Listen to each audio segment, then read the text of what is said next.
자, 우리 하나님 말씀 함께 보실 텐데요. 오늘 찾으실 말씀은 시편 127편 말씀이 되겠습니다. 시편 127편 3절로부터 5절까지 말씀입니다. 시편 127편 3절로부터 5절까지 말씀 다 같이 한 목소리로 봉독해 올리겠습니다. 다 같이 봉독하겠습니다. 시작. 보라, 자식들은 여호와의 기업이요 태의 열매는 그의 상급이로다. 젊은 자의 자식은 장사의 수중의 화살 같으니 이것이 그의 화살통에 가득한 자는 복되도다. 그들이 성문에서 그들의 원수와 담판할 때에 수치를 당하지 아니하리로다. 아멘. 자, 오늘 말씀의 제목 다 같이 읽겠습니다. 시작. 자녀는 여호와의 기업입니다. 자, 믿음에 선포하겠습니다. 믿음은 긍정적입니다. 믿음은 창조적입니다. 믿음은 소망적입니다. 나는 믿음의 사람입니다. 나는 주 안에서 행복합니다. 아멘. 아름다운 믿음의 역사가 있기를 주님의 이름으로 축복합니다. 제가 담임 목회를 한 20여 년 했던 것 같은데요, 담임 목회를 하면서 가정의 달을 이렇게 잘 지킨 적이 별로 없었던 것 같아요. 매번 하던 설교를 했었는데 올해는 가정의 달 3주로 설교를 좀 준비했습니다. 자녀, 부모, 그리고 부부, 이 세 가지 설교인데요, 이번 주와 다음 주, 그 다음 주 3주 동안 우리 자녀들, 가정에 대한 설교를 통해서 함께 은혜 받는 귀한 역사가 있기를 주님의 이름으로 축원드립니다. 오늘 우리 셀 나눔 첫 번째 문제도 그 문제를 제가 언급했는데요, 만약 내가 나 자신에 대해서 부모 점수, 내가 몇 점을 매긴다면 나는 도대체 몇 점이 될까? 몇 점을 먹일 수 있을까라고 여러분 생각해 보셨습니까? 김영구 목사님의 책에 나온 예화인데요, 이런 예화가 하나 있습니다. 랍비 앞에 두 사람이 왔다고 합니다. 한 사람은 정말 저는 죄인입니다 라고 고백하고요, 다른 사람은 저는 죄를 그리 많이 진 것 같지 않습니다, 솔직히 저만큼만 살면은 괜찮다고 생각합니다. 이런 두 사람이 왔습니다. 랍비는 아무 말 없이 두 사람에게 자루를 하나씩 주고 죄인이라고 말한 사람에게는 들기 어려운 큰 돌 하나를 가져오라고 말하고요, 죄인이 아니라고 이야기한 사람에게는 그 자루에 작은 돌들을 가득 채워오라고 했습니다. 그러니까 두 사람 다 무겁게 이제 자루에 돌을 채워왔습니다. 돌을 채우니까 그 랍비가 다시 말합니다. 당신이 가지고 온 그 돌을 다시 제자리에 가져다 놓으십시오, 이렇게 얘기합니다. 큰 돌을 가지고 온 사람은 별 문제가 없습니다. 왜냐면 큰 돌 하나니까 어디서 가져왔는지 아는데요, 작은 돌을 잔뜩 가져온 사람이 이렇게 말합니다. 아니, 돌이 너무 많아서 어디서 가져온지 잘 모르겠습니다 라고 이렇게 말합니다. 그때 랍비가 이렇게 대답했답니다. 큰 죄나 작은 죄의 무게는 같습니다. 문제는 자잘한 죄들은 어디에 있었는지 알 수가 없는 것일 뿐이지 죄가 없다고 이야기할 수는 없다라는 겁니다. 여러분, 결국 우리는 큰 죄도 짓지만 자잘한 죄도 짓고 살아가고 있고, 자잘히 짓는 많은 죄들은 너무 많아서 무슨 죄를 저지르는지도 모르고 산다라는 겁니다. 제가 왜 이야기를 했냐면요, 부모 점수를 매길 때도 우리가 이렇게 얘기할 수 있을 것 같아요. 아니, 목사님, 저 같은 부모 없습니다. 그래도 제가 자녀 위해서 얼마나 헌신하고 노력했는지 모르고요, 저 같은 부모 없습니다. 저는 아무래도 한 80점, 90점, 100점은 뭐 완벽하지만 그 정도는 아니라도 전 좋은 점수를 맞을 수 있습니다 라고 이야기할 수 있는 부모도 있고요, 반대로 저는 빵점짜리 부모입니다 라고 얘기할 수도 있습니다. 어디에 기준을 두느냐에 따라서요, 90점, 100점도 나올 수 있고 빵점도 나올 수 있습니다. 그러나 중요한 것은 그거는 내 생각일 뿐이고 내가 기준이 된 것일 뿐이고, 만약에 성경을 기준으로 삼는다면, 하나님 말씀을 기준으로 삼아서 내가 부모 점수를 매긴다면 그건 절대 쉽지 않을 거다라는 겁니다. 왜냐하면 성경에 하나님이 말씀하신 그 원칙대로 점수를 매겨야 되기 때문에 우리 각 사람이 하나님의 말씀 앞에서 죄인인 우리들이 온전히 설 수 있을까? 거의 100점짜리 부모라고 이야기할 수 있을까? 참 두렵고 떨리더라라는 겁니다. 그래서 저는 오늘 하나님 앞에서의 자녀는 어떤 의미일까? 두 가지로 함께 이야기를 나누기 원하는데요, 첫째로 다 같이 읽겠습니다. 시작. 자녀는 부모에게 맡겨주신 하나님의 기업입니다. 오늘 성경도 시작을 그렇게 합니다. 보라, 자식들은 여호와의 기업이요 태의 열매는 그의 상급이로다. 여호와의 기업이라고 할 때 이 기업이라는 말은 히브리어로 나찰라라는 뜻인데요, 유산, 상속, 소유, 그러니까 유산으로 받은 거예요. 누군가 선물로 준 거죠. 특별한 축복, 선물을 의미한다고 합니다. 그리고 태의 열매는 그의 상급이다라고 얘기할 때 상급은 사카르라고 하는데요, 보상, 임금, 상급, 특별한 상급과 보상이라는 거예요. 그러니까 실제로 내가 잘나서 내가 열심히 해서 무엇인가를 얻은 게 아니라 하나님께서 나에게 축복으로 선물로 주신 것. 그래서 그 축복과 선물로 주신 것을 시간이 지나 보니까 아이고, 하나님이 나를 어여삐어서 이렇게 주셨구나라는 하나님의 선물이 생각나더라라는 겁니다. 여러분, 자녀를 낳고 나면 어떤 변화가 있습니까? 적어도 자녀를 생산하고 나면은요, 가문 혈통, 그 집안이 이어지게 됩니다. 그러니까 가문이 이어지지 않습니까? 그래서 자녀가 생김으로 인해서 계속해서 생육하고 번성하는 그런 은혜가 있습니다. 예전에 한국 다녀오신 분이 저에게 이렇게 얘기하더라고요. 목사님, 우리 아기를 새로 낳고 한국에 가서 지하철을 탔는데 옆에 사람들이 다 보고 뭐라 그런다는 거예요. 하도 아기가 없으니까, 아기가 이쁘니까 뭐 아기가 이쁘다 뭐 한다. 예. 요즘 한국의 시골에도 노인분들 많이 계시잖아요. 그래서 나이 든 사람은 안 원한다 그러더라고요.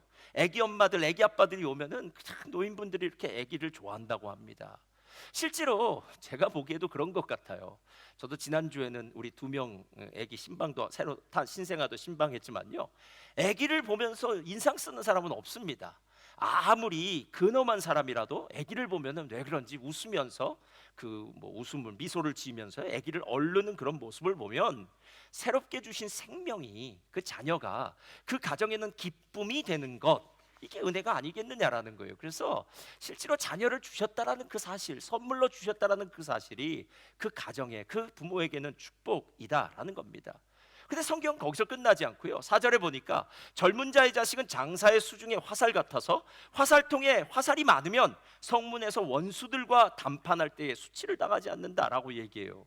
마치 화살통에 화살이 많이 꼽혀 있는 것 같아서요, 그 당시에 화살은 무기 아닙니까? 그러니까 적들과 싸울 때 화살통에 화살이 많으니까 쏠 때 많은 적들을 죽일 수 있지 않겠습니까? 저희 교회는 5명의 애를 두신 분, 화살통에 화살이 많은 분들이고요, 어떤 분은 애가 하나뿐밖에 없는 분들도 있습니다. 걱정하지 마십시오.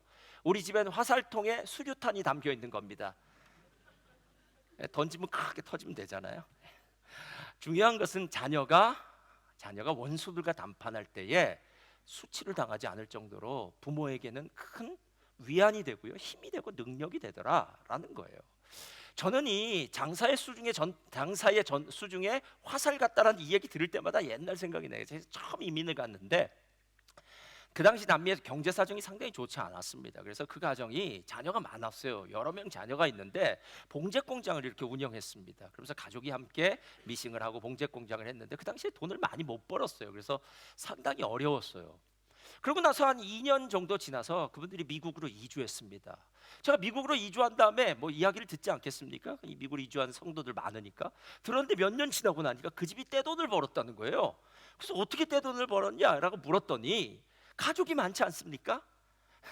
미국에 갔는데 똑같은 공장을 했답니다. 의료 공장, 봉제 공장을 했는데 미국에, 여러분 가보시지 않은 분 잘 모르셨지만 그 미국에 가면은 LA 자바 시장이라는 데가 있어요. 거기에 큰 공장 막 50명, 100명씩 이렇게 멕시칸들 두고 공장을 하는데, 아니 남미에서 갔으니까 스페인어를 잘할 거 아니에요, 자녀들이. 그러니까 스페인어로 공장 직원들을 부리니까 얼마나 잘 부린지 모르고 또 본인이 또 봉제 공장에서 일을 해서 경험이 있으니까요, 거기서 그 집안이 완전히 몇 년 안에 크게 일어나서 큰 부자가 됐다라고 생각나서, 저는 자식은 장사의 수중에 화살 같아서 원수와 싸울 때 당당한다라는 얘기를 들을 때마다 그 가정이, 자녀가 많아서 돈 많이 벌었다는 그 가정이 꼭 생각이 나더라고요. 맞습니다. 여러분, 자녀는 힘이 됩니다. 어렸을 때는 정말 힘들죠. 힘든 존재라면, 짐과 같은 존재라면요, 나이가 들어서 호주 같은 경우는 더하겠죠. 나이가 들어서 이제 다 자기 자리에서 각자 자기가 있는 위치에서 일을 잘 하다 보면요, 자녀들이 얼마나 힘이 되는지 모릅니다. 아들은 아들대로, 딸들은 딸들대로 힘이 되어서 부모님을 돕는 가정도 얼마나 많은지 모른다라는 거예요. 그런데 잊지 말아야 될 한 가지 사실은, 자녀는 부모의 소유가 아닙니다. 예. 내가 열심히 일해서 얻은 보상이 아니라 하나님이 우리에게 주신 선물이라는 거예요. 자, 그럼 이제 한 가지만 진짜 묻겠습니다.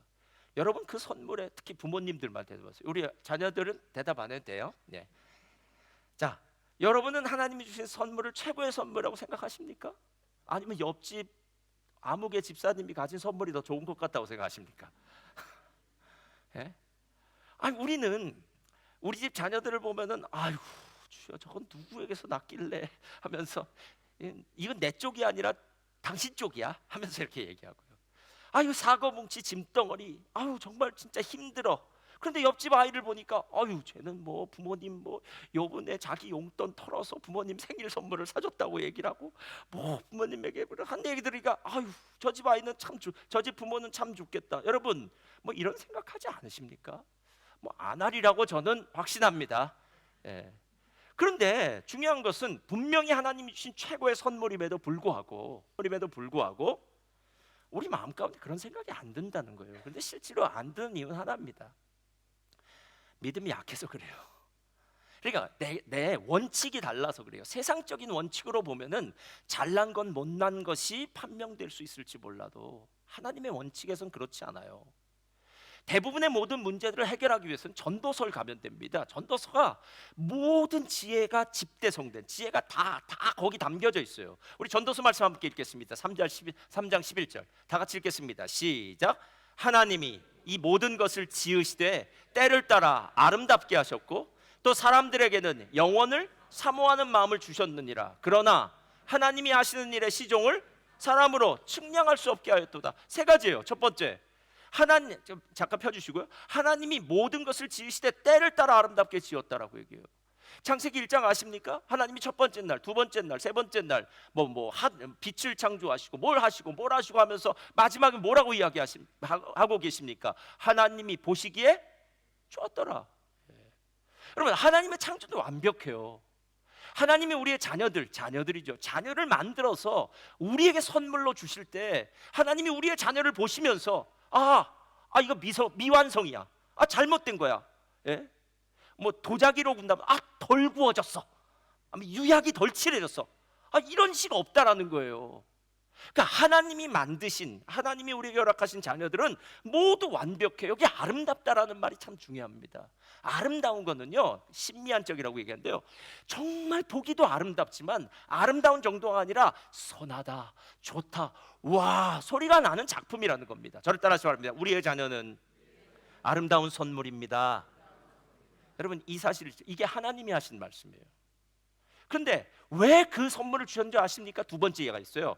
사람들에게는 영원을 사모하는 마음을 주셨대요. 자 보세요. 만약에 우리가 이 땅의 가치관으로 산다면 아까 처음에 이야기했던 잘난 사람, 못난 사람, 똑똑한 사람, 어리석은 사람, 효자고 불효자, 이런 식으로 우리는 개념을 나눌 거예요. 왜냐하면 이 땅에서 그들이 하는 행동을 보면은 이건 잘났는지 못났는지를 구분해낼 수 있어요. 근데 여러분 그렇지 않습니다. 믿음의 사람들에게 첫 번째 목적은요 영원이에요. 영원. 영원의 문제가 해결되지 않았는데 이 땅에서 잘 산들 무슨 소용이 있습니까? 이 땅에서 아무리 잘 살아도 70평생 80평생입니다. 게다가 우리의 젊음이 계속 유지될 수만 있다면 그나마 좀 나을지 모르는데요, 젊음의 시간도 잠시입니다. 20대가 참 좋긴 한데요 금세 지나가더라고요. 20대가 지나간 다음에 30대, 여기 30대 계시지 않습니까? 30대 정말 빨리 지나갑니다. 뭘 하고 지냈는지도 모르겠어요. 40대요? 30대보다 더 빠릅니다. 할렐루야. 50대요? 생각도 나지 않습니다. 우리 장로님 어디 계시나? 아까 가셨네. 70대요? 야, 이건 자국 깨면 80이에요. 여러분 진짜 우리의 젊음이 그렇게 계속 지속되지 않는다라는 거예요. 그렇다면 내가 가지고 있는 것이 뭐 그리 대단하겠느냐라는 거예요. 여러분 어렸을 때 우리 친구들 되면요, 학생들이 제일 좋아하는 게 막 기름진 거고요, 사탕, 초콜릿 이런 거 좋아하겠죠. 나이 든 사람한테 사탕, 초콜릿 줘 보십시오. 줘도 안 먹습니다. 근데 이게 안 먹는 게요, 안 땡겨요. 초콜릿이 아무리 쌓여 있어도 얘들은, 이 친구들은 초콜릿 없어서 못 먹지만 우리는 있어도 안 땡겨요, 여러분. 나중에 어디 열심히 놀자 그러면요 몸 지쳤다고 안 놀아요. 여러분 그거예요. 영원을 사모하는 마음은 우리의 존재가 잠깐 왔다 가는 나그네 같은 인생이기에 영원의 문제를 해결해야 된다라는 거예요. 그러니까 하나님 만약에 우리에게 선물 주셨다면 이 선물의 목적은 영원을 생각하는 선물이라는 거예요. 그러니까 자녀가 제일 좋은 선물이라면 영원을 위해서 자녀가 준다는 거예요. 그리고 생각해 보니까 부모가 자녀가 없을 때와 자녀가 있을 때는 천지 차이가 나더라고요. 게다가 제가 어느 집 신방에 보니까 그렇게 얘기하더라고요. 목사님, 애가 하나 있을 때랑 둘이 있을 때는 정말 다릅니다 이러더라고요. 그랬더니 또 세 번째에 있는 사람이, 목사님 그 사람은 셋이 없어서 그렇습니다 뭐 이렇게 얘기해요. 예. 어느 집 남자만 셋이래요. 예. 그래서 그것도 남자만 셋 있으면 그 집은 거의 지금 뭐 인생이 정말 힘듭니다 뭐 이렇게 얘기하고요. 그때 또 넷이 얘기합니다. 넷이 없어서 그렇다고. 다섯이 조용히 있다가 조용히 해 이렇게 얘기했다 그러더라고요. 지금 그 얘기하고 있는 거예요. 영혼을 사모하는 것, 영혼을 위해서, 영적인 것을 위해서, 하나님의 나라를 위해서요, 우리에게 그 선물을 주신 거예요. 그래서 그 선물을 주신 하나님의 뜻을 뭐라고 얘기하면, 하나님이 하시는 일에 시종을 사람으로 측량할 수 없게 하였도다. 저는 이 구절을 읽을 때마다 맞아. 만약에 내 맘대로 이 세상을 살 수 있다면, 내가 예를 들어서 이거 하면 이거 없고 이거 하면 이거 없고, 마치 여러분이 일하는 것과 똑같죠. 내가 만약에 5시간을 일하면 5시간만큼의 웨이지를 받고 10시간을 일하면 10시간의 웨이지를 받는 그런 삶이 진짜라고 생각한다면요, 여러분 지금 속고 있는 겁니다. 인생은 그런 식으로 5시간 일한다고 5시간 받고 10시간 일한다고 10시간 받는 게 아니에요. 중간에 변수가 너무 많아요. 너무 많아요. 전도서에는 이렇게 합니다. 빨리 달리는 자라고 선착하지 못한다라고 얘기해요. 지혜가 있다고 해서 잘 사는 거 아니더라고요. 다 운때가 맞아야 된다고 하는 얘기. 여러분 정말 하나님이 정말 많이 모를 때가 있더라라는 거예요. 내 맘대로 일이 된다면, 내 맘대로 일이 다 해결된다면 우리는 그냥 세상적인 것만 바라보고 살 터인데, 하나님이 가끔 아니 많은 순간 동안 나로 측량할 수 없는 변수들을 많이 나의 삶에 주셔서 나로 또 하나님을 의지하고 하나님을 붙들고 살게 하셨다라는 거예요. 이게 여기에 맞는 얘기인지 모르겠는데요, 제가 예전에 호주에서 신학교 다닐 때에 컬리지 미션이라는 게 있었어요. 1년에 한 번씩 컬리지 미션이 있으면은 호주 교회에 가서 있었어요. 그때 제가 캐슬 힐에 가서 했을 거예요. 캐슬 장로교회였을 거예요. 기억나긴 그래요. 침례교회가 장로교회, 하여튼 그 교회였어요. 캐슬힐에는 백인들 참 많이 살거든요. 그래서 살았어요. 갔는데 오후에 이제 컬리지 미션을 갔으니까 저희들이 이제 뭐 여러 가지 이벤트 하지 않겠습니까? 그래서 그날 키즈 클럽을 했어요. 키즈 클럽을 했는데 아이들이 많이 왔어요. 그 뭐 백인 애들 다 왔는데 그 중에 동양인이 한 명 있더라고요. 근데 아무리 봐도 한국 사람 같아요. 우리 친구들하고 똑같이 생긴 것 같아. 한국 사람 같아요. 그래서 이상하다 했는데 부모는 백인이더라고요. 완전 백인이요. 그래서 이상하다 해서 물어보니까 어렸을 때 그 아이를 한국에서 입양했다 그러는 거예요. 근데 그 아이가 키즈클럽에서 얼마나 재미있게 노는지 제가 보면서 그 아이에 대해서 두 가지를 생각했어요. 뭐냐면, 야, 호주라는 좋은 나라에 와서 학원 다니고 공부 다니고 한국에서의 그 삶을 다 뒤로 한 채 저렇게 신나게 살고 있는 저 인생도 복받은 인생이다. 두 번째, 호주에서 사는 것도 복받은 인생일지 모르지만 그리스도인 부모를 만나서 이렇게 교회 나올 수 있는 것은 진짜 복된 인생이다. 그리고 나서 생각해 보니까 그 아이가 입양된 아이잖아요. 그렇다면 그 아이는 어렸을 때 분명히 자기의 부모로부터, 한국에 있는 부모로부터 어떤 이유에서인지는 몰라도 부모가 포기한 거 아닙니까? 그래서 입양 기간에 그 아이를 맡겼든지 아니면 고아원에 맡겼든지, 어쩌면 인간적인 눈으로 보면 그 아이가 태어났을 때 누구도 그 아이는 축복받은 아이다, 야, 이 아이의 인생은 정말 시온의 대로, 탄탄대로를 걸어가는 아스팔트 길을 가는 것 같은 좋은 인생이야 라고 얘기했던 사람은 없다라는 거예요. 근데 그 인생이 역전되지 않았습니까? 좋은 양부모를 만나서, 그것도 그리스도인 양부모를 만나서 와서 그렇게 즐겁게 지내는 걸 보면서요, 이 친구 진짜 행복하겠다라는 생각을 했던 적이 있습니다. 여러분, 자녀는 완벽한 하나님의 선물입니다. 그리고 하나님의 뜻에 의해서 그 선물을 주신 것입니다. 그래서 여러분이 만약에 하나님의 뜻대로 생각한다면요, 절대로 우리 자녀들을 다른 자녀들과 비교하지도 말아야 될 것이고, 비교는 하지도 말아야 될 부분. 두 번째는요, 내게 주신 이 자녀가 내게는 최고의 자녀라는 것 잊지 마시기를 주님의 이름으로 축원드립니다. 예?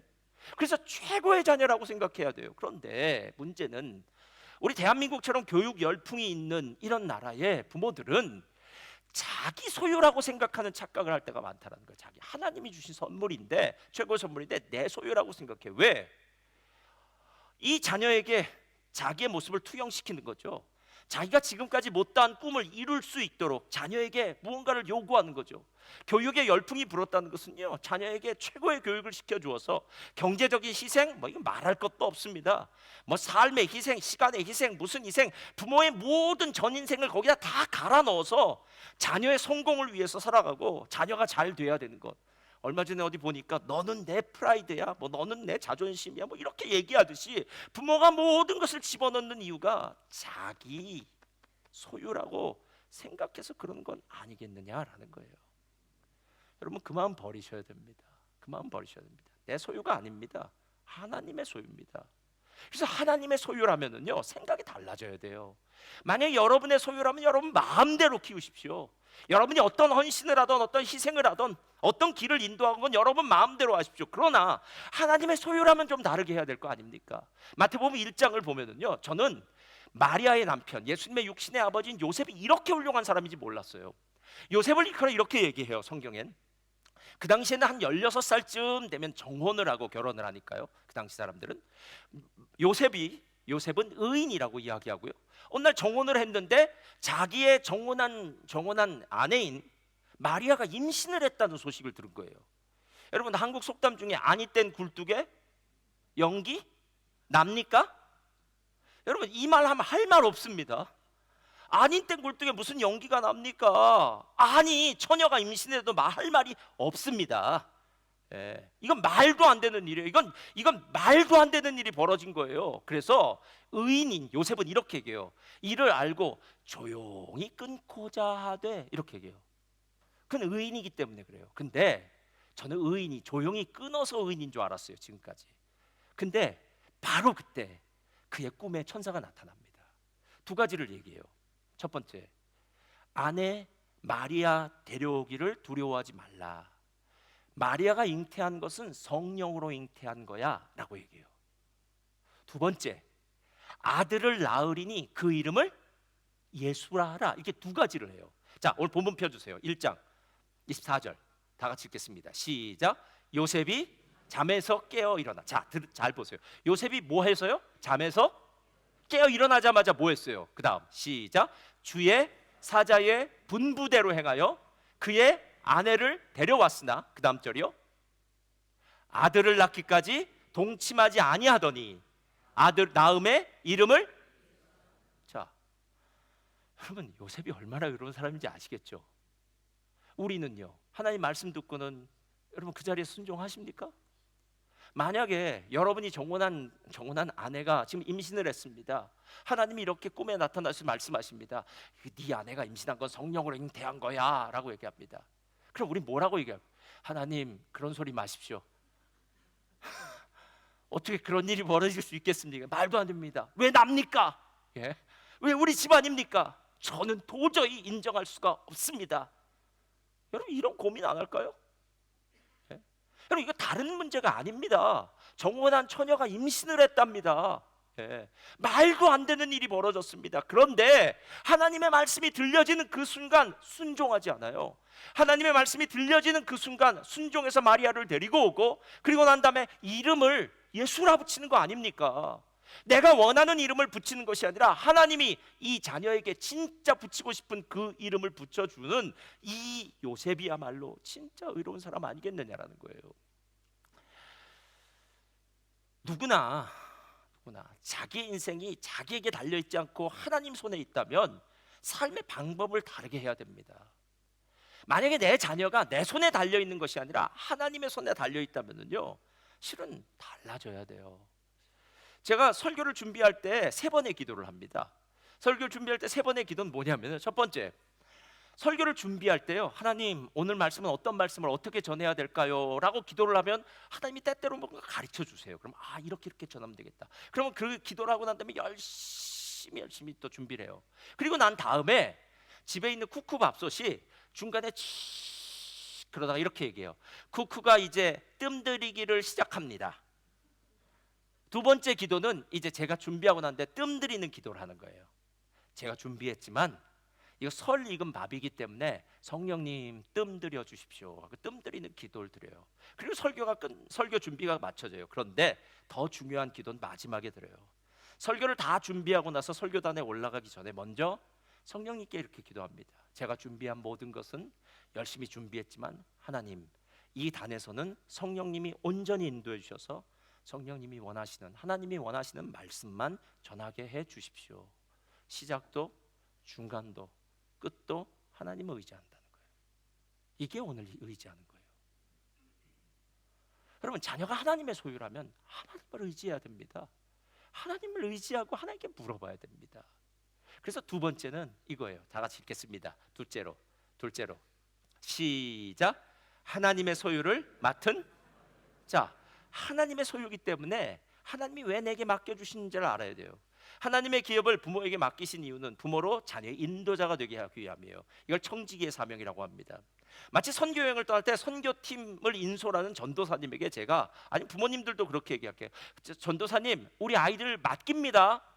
이번 선교 여행 동안 우리 아이들이 잘 안전하게 다녀올 수 있도록, 큰 은혜 받을 수 있도록 전도사님 열심히 잘 다녀오시고 잘 인솔해 주십시오 라고 이야기하는 것과 똑같다라는 거예요.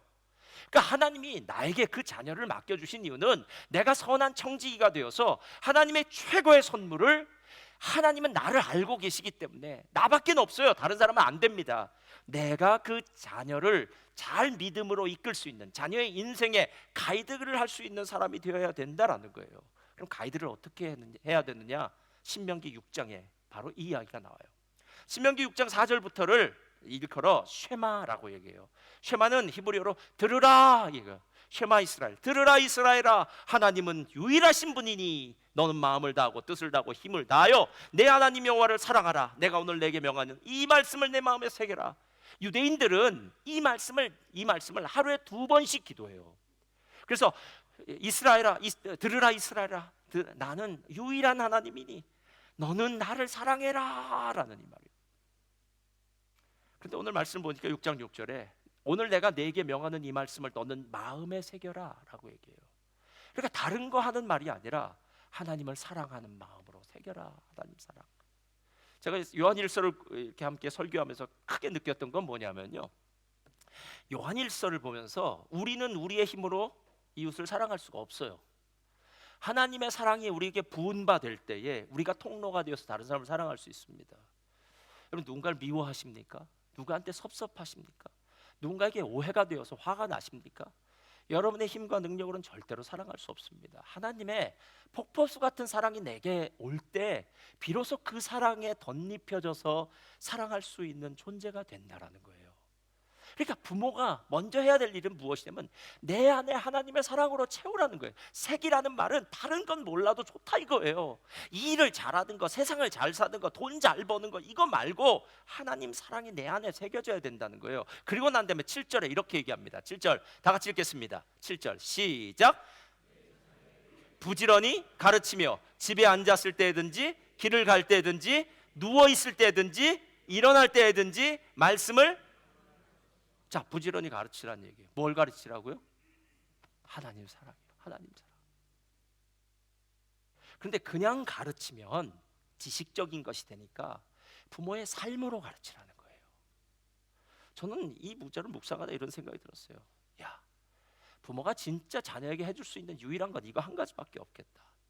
엄마 아빠는 하나님을 진짜 사랑해. 엄마 아빠는 평생 살아오면서 하나님 사랑 외에는 아무것도 없어. 여러분, 만약에 하나님이 부모에게 자신 안에 있는 그 하나님을 사랑하는 게 아니라 여러분의 지적 능력, 여러분의 경제적인 능력, 여러분의 소셜 스테이터스, 사회적인 어떤 그런 지위, 아니면 여러분이 얼마나 재능이 있는지 이런 걸 가르치라면은요, 자녀들은 천차만별이 될 겁니다. 그래서 어느 자녀가 금수저를 입에 물고 좋은 집, 뭐 부유한 집, 똑똑한 부모를 만난 집, 잘 사는 집에 태어난 부모들은요 훨씬 더 교육적으로 좋은 위치에 갈 수 있고, 부모가 어리석거나 별 볼 일 없는 가정에서 태어난 자녀들은 정말 별 볼 일 없는 인생을 살 수밖에 없지 않습니까? 그게 아니더라라는 거예요. 하나님은 우리의 거 가르치라고 얘기하지 않습니다. 자녀에게 진짜 필요한 것은 하나님 사랑하는 것, 이거밖에 없다라는 거예요. 이거밖에 없다라는 거. 예. 사람의 행위가 자기 보기에는 모두 정직하여도 여호와는 마음을 감찰하신다. 사람의 행위가 자기 보기에는 모두 깨끗하여도 여호와는 심령을 감찰하신다. 여러분, 우리 건 아무것도 소용이 없습니다. 우리는 잠시 위장 전술을 폈을 뿐이에요. 누군가 착한 거는요, 진짜 착한 게 아니라 착한 위장술을 편 거죠. 누군가 다른 사람을 잘 배려한다면은 위장술을 편 거겠죠. 우리는 모두 죄인입니다. 진짜 우리 속으로 깊숙이 들어가면 우리는 모두 이기적이지 않습니까? 개인주의적이지 않습니까? 내 삶에 손해가 입혀지거나 내 삶에 피해가 입혀질 때, 여러분, 그때 우리 자신이 어떻게 분노하고 있는지를 보면은요, 아, 우리 안에 선한 것은 없어 라는 생각이 든다라는 거예요. 부모의 사명은 자기의 삶에 새겨진 하나님의 사랑을, 하나님에 대한 사랑을 자녀에게 가르치는 거예요. 부모 자신이 먼저 그 가르침대로 살아야 되고 그 사는 모습을 보여줘야 됩니다. 우리는 가끔 어떤 것에 진심이다라는 얘기를 해요. 우리 학생들 같으면 이렇게 얘기할 수 있어요. 야, 쟤는 다른 건 몰라도 뭐 이해하겠죠? 다른 거 말아도 컴퓨터에 진심이야, 뭐 이렇게 얘기할 수 있어요. 우리 친구들 중에 뭐 운동 잘하는 친구들이 있어요. 야, 다른 건 몰라도 쟤는 수영에 진심이야. 우리 교회 또 테니스 친 친구들이 있으니까 다른 건 몰라도 이 친구는 테니스에 진심이야, 이렇게 얘기해요. 여러분들을 본다. 야, 저분은 일에 진심이야.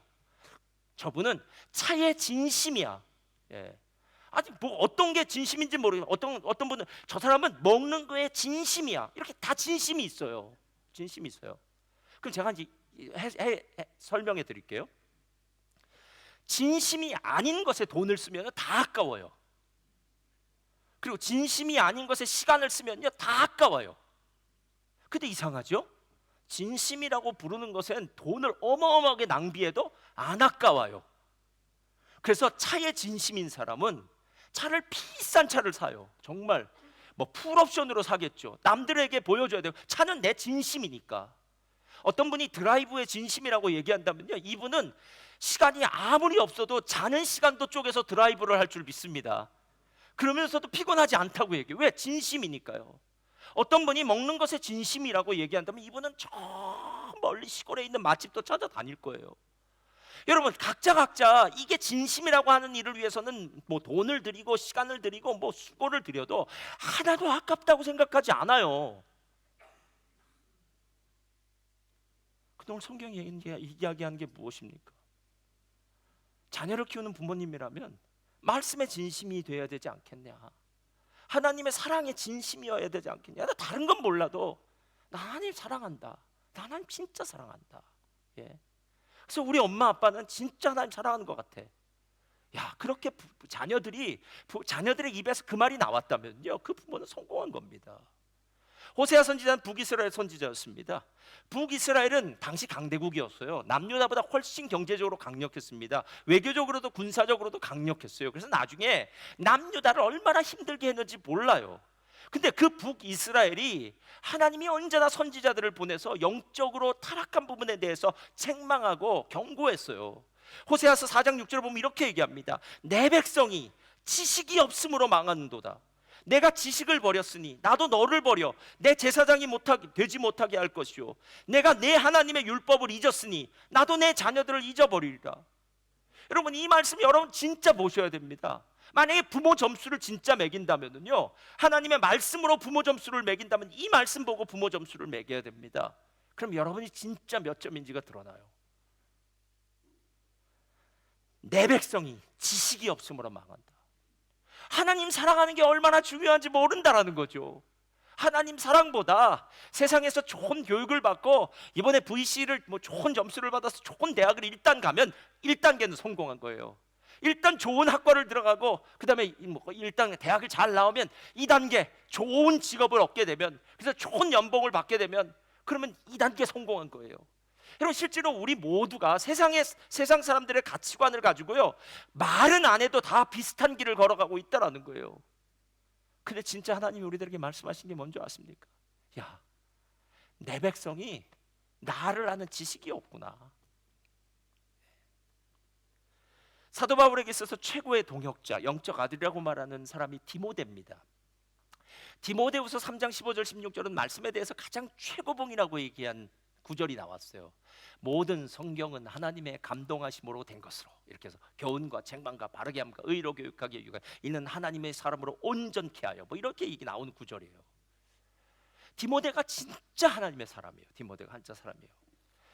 만약에 누군가에게 무슨 일을 시킨다면 그 사람을 신뢰하고 신뢰하는 만큼 그 사람에게 큰 일을 맡길 거예요.